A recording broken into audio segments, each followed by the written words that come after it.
Ayan, magandang hapon po mga guys. Habang walang biyahe po, papalipas oras.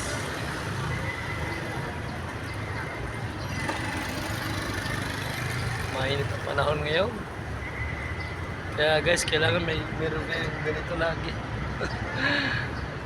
May laging tubig na baon. Dahil sa init guys, ako'y sumama ang pagkaramdam. Pasakit ang ulo. Sobrang init ang panahon kaya 2 araw na ngayon hindi ako nakapagbiyahe. Nandun po guys ang aking dalang jeep. Yung kulay blue na yun.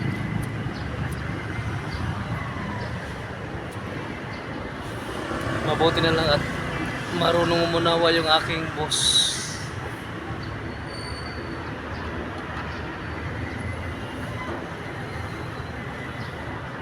Sana lahat ng operator ay ganun, marunong umunawa sa driver basta hindi lang siya niloloko. Sana lahat ng operator dyan medyo malawak ang pangunawa kasi katulad ng nangyayari sa akin, hindi nakapagbiyahe dahil sobrang init ang panahon. Talagang ganun siguro ang katawan kaya minsan sumusuko rin sa mga temperatura. Kaya kailangan natin guys may baon laging tubig. Mahilig tayong uminom ng tubig. Paraan ko ngayon guys, towel na basa. Lagi pinupuna sa mukha. Para nakaramdam ng konting init. Wow, ang ganda ng kotse. Sports car. Kaya ingat-ingat kayo mga guys. Sa mga hilig gumala sa labas dyan, huwag po kalimutan lagi ang uminom ng maraming tubig.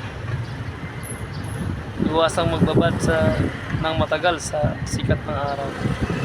Kakaiba po ngayon guys ang sikat ng araw, talagang nakakamatay ito. Karamdam ko lang sa unang araw na masakit ang ulo ko, parang mabibiyak yung ulo ko, sobrang init. Huwag nyo nang hintayin guys na mangyari sa inyo yung ganun kasi siguro ang kauwi nun ay heat stroke.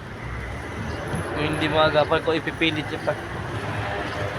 Pinakaramdam kayo guys na medyo nahihilo na sakit ang ulo nyo, tigil nyo na, mag-relax kayo. Kung kailangan mag-absent straw, absent na kagad, umuwi na ng bahay. Kaya salamat pong marami mga guys. Hanggang sa muli.